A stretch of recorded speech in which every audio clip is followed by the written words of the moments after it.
And we are back on Sportsman Radio. I am your host, Chris Shanafel, and I am now joined by NFL defensive tackle, who is also a diehard San Antonio Spurs fan, I hear, Andre Fluellen. Thanks for joining the show, Andre. How's it going? I'm good, man. Appreciate you having me on. Hey, it's a pleasure. Now, Andre, I want to start this interview off by talking a little bit about your college days. I see you attended Cartersville High School, which is located in Georgia. How did you decide that Florida State University was the best fit for you? Well, I always, when I was little, I was a diehard Florida State fan. It was one thing Bobby Bowden said, and it stuck with me. I must have been about 11 or 12 years old. And one day, I can't remember who they were playing, but Bobby Bowden said, I want our defensive lineman to hit quarterback late. Even if they get a penalty, that's all right. We'll just let them know we're there. And ever since then, I love Florida State. I was a fan after that. So, it was an easy decision for me. And what were some things you learned from your FSU teammate at the time, defensive tackle Broderick Bunkley? Bone was just he was a leader in his own right. He didn't have to. He wasn't always the most vocal, but at times he was when it needed to be. But he was just a leader in terms of just work ethic. He worked harder than most anybody, and I just try to learn the ropes from him while I was there. What did you think about how the Florida State Seminoles performed this past season, finishing 11-2 and defeating the 12-1 NIU Huskies 31-10 in the Orange Bowl? I'm really happy for the school. Really happy for the season. Just the loss against NC State just kind of devastated everybody in the Seminole Nation. But one to win that one, definitely always want to win against that other team down in Gainesville. But man, we couldn't get that loss, but you can get that victory. But it was just a good season nonetheless. Florida State University, they had the most players get drafted in the 2013 NFL Draft just a couple months ago. Are you surprised with all the talent that's coming out of FSU? Especially with the recruiting classes they've had the last few years. Not necessarily. I mean, it's just been hats off to the coaches and the staff just pulling great recruits, and not just getting great recruits, but producing them, growing them into great football players. It's one thing to just be a recruit, but it's another thing to actually develop into an NFL quality player. So that's just all really the hard work of the players and the hard work of the coaches. And Andre, overall, how would you describe your college experience? Perfect. I mean, even though we may not have won every game, we kind of had a couple down years while I was there. I never regret any decision that I made about Florida State. This just made me just the coaches there, the other players there, and I still stay in contact with. It's just everything about it. It was just I don't regret anything at all. Everything about it to me was just perfect. In the third round of the 2008 NFL Draft, the Detroit Lions select defensive tackle Andre Fluellen out of Florida State. How was that moment for you to achieve your dream and make it to the NFL? It was just an honor because it was funny at the time that when I had my pro day coming out, Ron Marinelli was there at the time. He told me, looked me in my eyes, said, "Look, we're going to draft you." And I was like, "Okay, that's just coach talking or whoever talking." But he spoke to his word, and that was one thing. You hear so many bad things about how people get lied to. The NFL is such a dirty business, and and it's just. It's just part of the nature of the beast, but it's just, to have somebody look you in the eye and tell you something, tell you the truth, and have it happen, that meant a lot to me, far more than anything I could have ever achieved with football. Like, that's where I, gained respect, for especially Coach Marinelli at the time, and just to have that happen was just awesome for me. And how was the transition from college football to the NFL like for you? It's just different because when you're an NFL player, you have to realize that, that's your profession, not just what you do. It's not like college where, you got a class and all that. Like, football is your class, what I mean? It's exactly, it's all you do is what you live for, is how you make a living. And that was just the biggest difference. It's just, realizing that, even though it's still a game, it's not a game anymore. It's a profession. It's a way of life, and you have to kind of soak all of that in. Andre, I'm sure you didn't expect to finish your rookie season in the NFL with an 0-16 record. What was that like, and what were a few reasons why you think you guys finished 0-16? Being a rookie, honestly, I didn't know any better, because I realizing, looking back now, it is really hard to win in the NFL.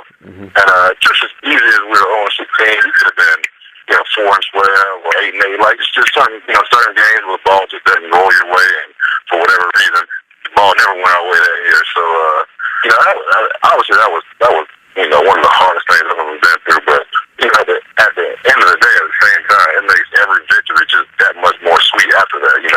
Knowing that victories aren't guaranteed, and it can be really bad. So every victory, I just cherish it now. Can you tell us about that first quarterback sack you had in the NFL? Mm-hmm. Oh yeah, against Brett Favre. Never forget that one in my life. And of course, being in the NFC North, I'm sure you'll never forget that one. And a legendary quarterback in Brett Favre. Right. Yeah. It's just it couldn't have been better. It couldn't have happened at a better time. At a time where you start to kind of find yourself as a player, especially in the NFL. So it's just a great feeling, and even especially against a Hall of Fame legend, one of the best quarterbacks in the history of the game. So there's nothing better than that. You guys are listening to Sportsman Radio. I'm your host, Chris Schanfeld, talking with NFL defensive tackle Andre Fluellen. Andre, in 2011, you guys made it to the playoffs, and that was the Detroit Lions' first time having a winning season since the year 2000. Was that playoff game that you guys had against the Saints the most intense game you've played in so far in your NFL career? I would say it is. I mean, it's just, even though it was so great to go to the playoffs and it was so great to get there, and it's just, like you said, having been there since 2000, but at the end of the day, it's still a game, and it's still a game that you want to win, especially, with playoff implications on what, at the end of the season, everything is going to be over if you lose that game. So it's definitely a different intensity and a different atmosphere than just a regular game. And Andre, just this past season, you were released by the Detroit Lions in one of the final cuts before the regular season began. Were you shocked at all when you were released for the first time? It definitely hurts, and I was. Of course, nobody ever just goes and expecting to be released or anything like that. So it definitely hurts. I understand, talking to the coaches and all that. I understand why. I understand the reasoning, and there's no hard feelings about that at all.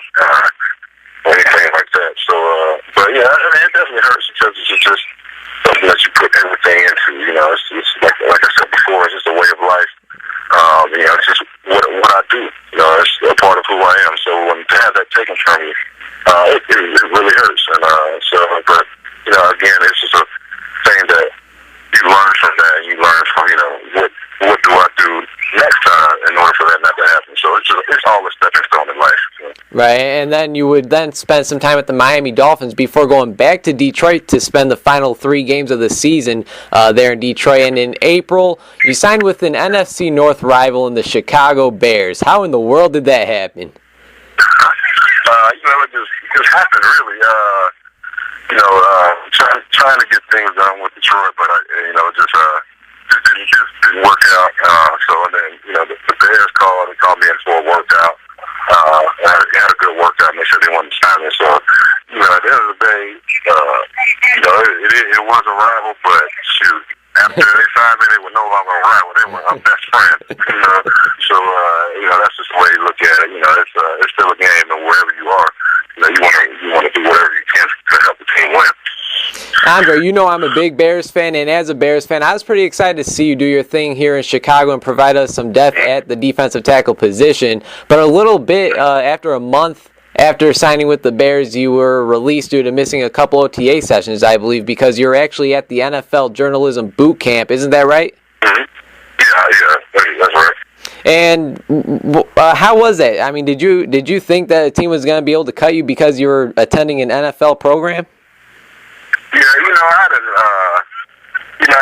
and I'm sure, I don't know what all went into that, but I'm sure that, that had part of a reason for it. But, it was just a huge disappointment for me. I was so excited about the team, and I just felt really good about where I was, and just, even the type of players that are on the team, I was just getting so comfortable being there. There's a different group of guys that I've never been around in my life. Of guys who really genuinely care about each other as a person and as a player. So it was a huge disappointment. It was a huge shock to me because I had no idea that was going to happen. So, and I really felt like I could help the Bears, and I felt like I could, really turn the corner in my career and really just help out. So, that's the decision they made. Again, there's no hard feelings with that,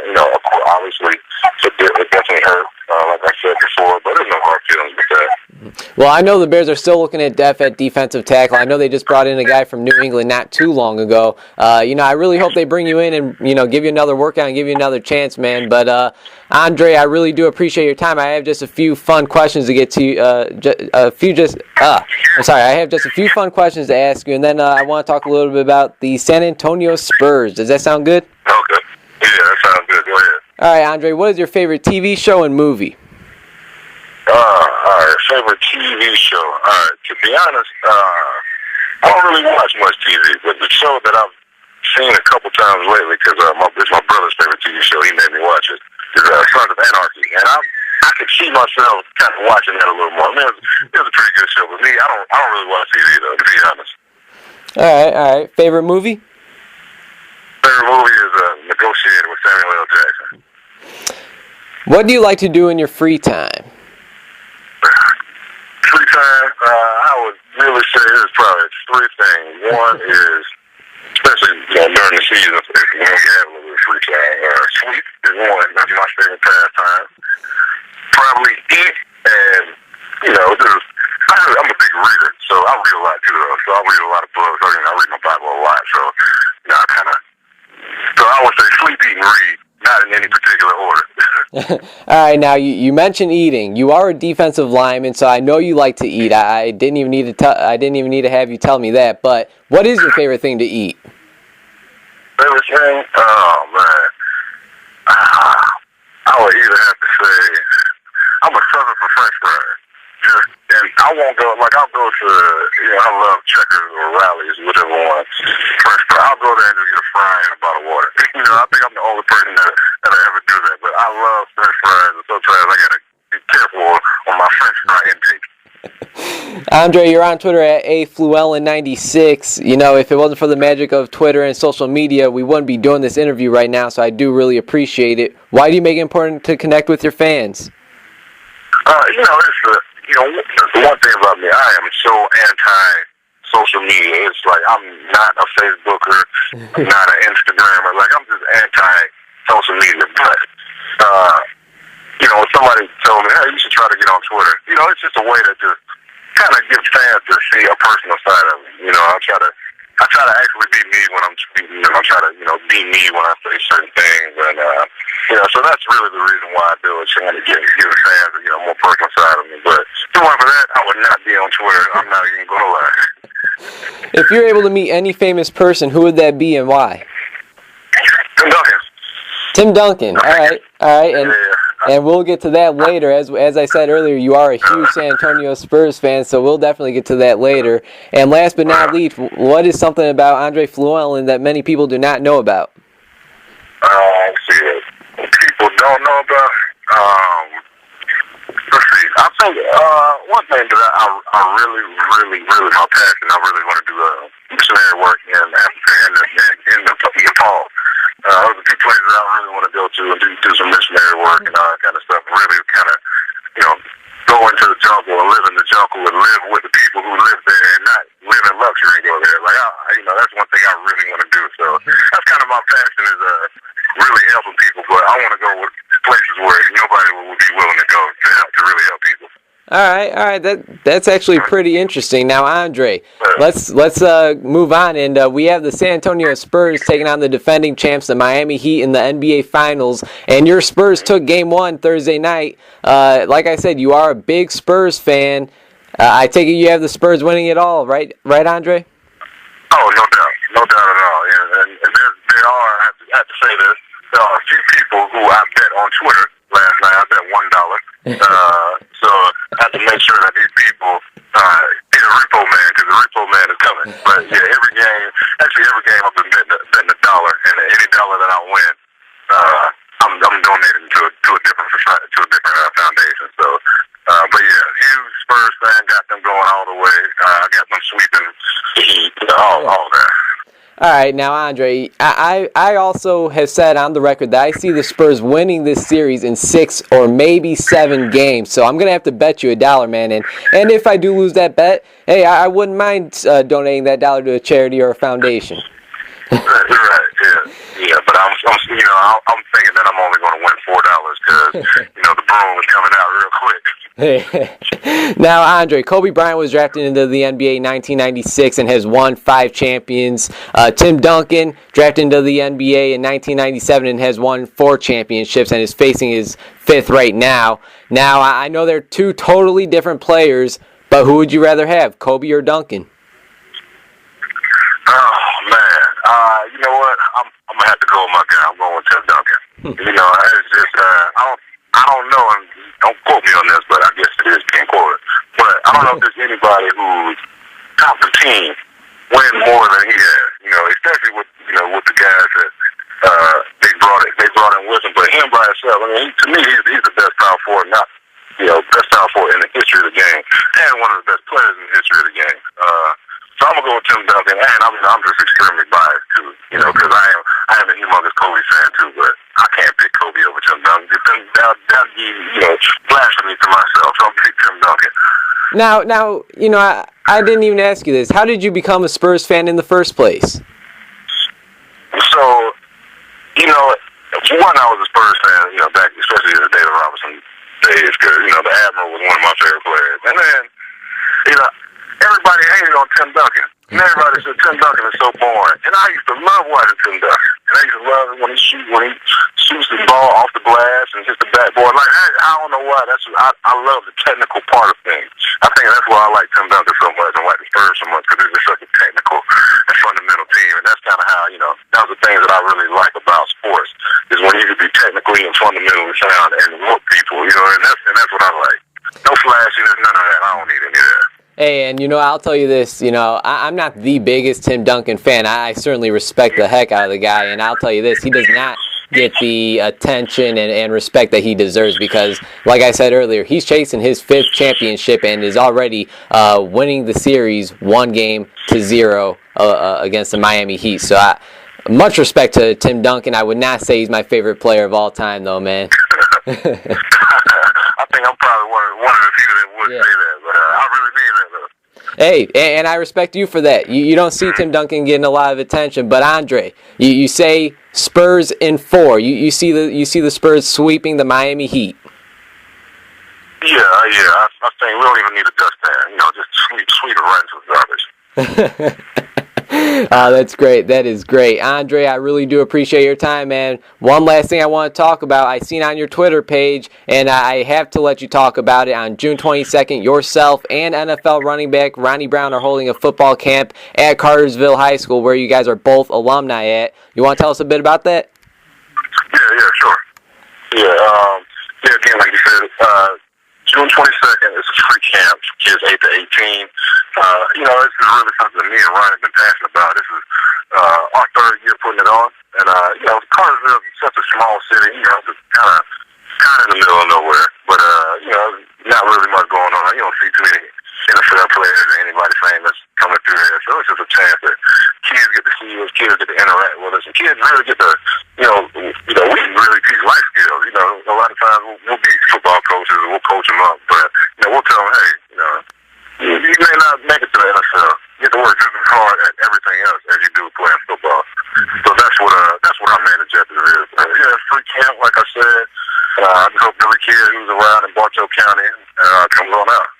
And Andre, one last question for you, and that is, why give back? I ask a lot of the athletes that come on the show. There's so many athletes and celebrities out there that do give back. There is also some that just don't, and I really do find that awesome that you and many other athletes do give back. So again, why do you make it important to give back to the community? Well, I'm gonna tell you something different than what any other player has ever told you. So, they kind of said, actually playing football in general, right? We've been taught to be violent men our entire lives. To be violent, destructive, cause pain, inflict damage, and not take any pain. Pain is weakness leaving the body. Like, we're not supposed to allow pain to come to us, but we're supposed to, put pain on other people. So, and people wonder why, like, how do some people just kind of lose it, or how do some people just, get in so much trouble? Well, yeah, the thing, we've been trained to do a damaging thing our whole life. Well, the thing that really keeps a lot of us, kind kind of balance and neutral is doing things for other people and doing good things, because that puts the balance back in our lives. And that's really one of the main reasons. It's just, doing things for people and, just being a good person makes me feel so good. And I get more out of it than I think the kids get out of it. So that's why I'm really passionate about it. It's just, really just a chance to just do something good. I don't even care who it's for, but just a chance to do something good means more to me than anything else. It means more to me than playing in the NFL. It means more to me than, how big a contract there is. Doing good things for people, that deserve it, who means the world to me. Hey, man, that's great. Andre, I really do appreciate your time. It's been a pleasure speaking to you, and I'm wishing you nothing but the best of luck in the future, and, of course, at the camp coming up, and best of luck to your Spurs, man. Hopefully we can get you on after the finals and recap the finals series. Yeah, no doubt. Appreciate you, man. All right, take care.